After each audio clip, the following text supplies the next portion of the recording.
Funny story, one of his slides was actually from our app about not telling stories great. So that's like, damn. All right, so my title is How Not to Be a Jerk to the Colorblind. I am colorblind, so this will have absolutely nothing to do with technology, so it's great. I can actually read that, assholes, just for the record. So I've put a black and white picture up here. That is not colorblindness, in case anyone's wondering. If you talk to someone and they're colorblind, it does not mean that they see everything in black and white. That would be a dog. It basically means that you have malfunctioning cones in the back of your eyes. There's actually 3 different kinds of colorblindness. In case you're wondering, I am not a doctor, obviously. This is the area of the back of the eye where your cones are kept. Light enters through here, goes through the retina and everything else, and then the actual nerves and receivers back here that drain it off to your brain handle it. So this is kind of a diagram of that. Again, from the left, here comes light, goes through all of this, whatever it is. It looks fine. These are the cones. You are either broken, you either have missing cones or broken cones.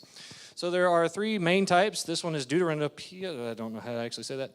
Colorblind marked by confusion of purplish, red, and green. So I hope this comes through on kind of describing what those folks see. I don't see a lot of difference. I'm assuming all of you guys can.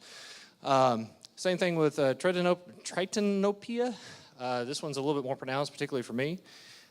Basically, it just looks like everything got washed out a little bit and is seen in tones of red and green. This next one is what I have. Protanopia is seen in tones of yellow and blue with confusion of red and green and reduced sensitivity to monochromatic lights. Basically, I can look at this and go, I don't know the same picture. I use the same picture. That is not true. Some statistics, and actually these are very hard to nail down. Whenever you go to look for this, you'll get different numbers every time. If you are a yellow, whatever color Simpsons person, 1 in 12 if you're a dude, 1 in 200 or so if you are a woman.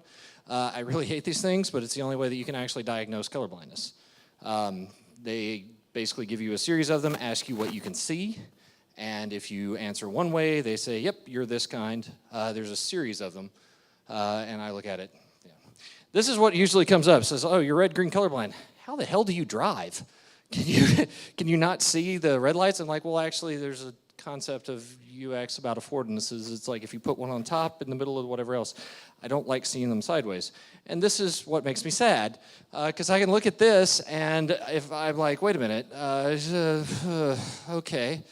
And this, you'll see this in UI a lot, where people will color things and think this is the best idea. This makes me a lot happier because I get 2 hints. One is the color shade, which I can't really pick up on, but I can definitely pick up on the shapes of the items. Like if I can see a triangle is a lot different than a whatever square turn counterclockwise.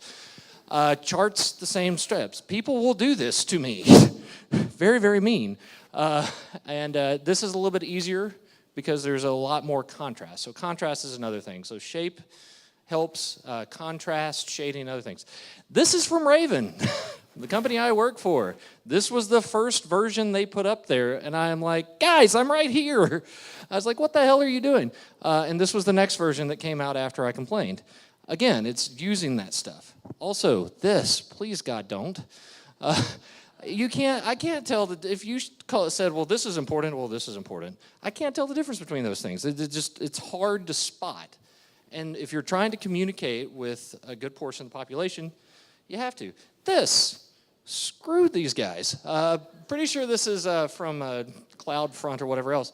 Like, sure, I can absolutely tell you that volume 20603, whatever is right by, is way high. Though I have no idea if that's the, what?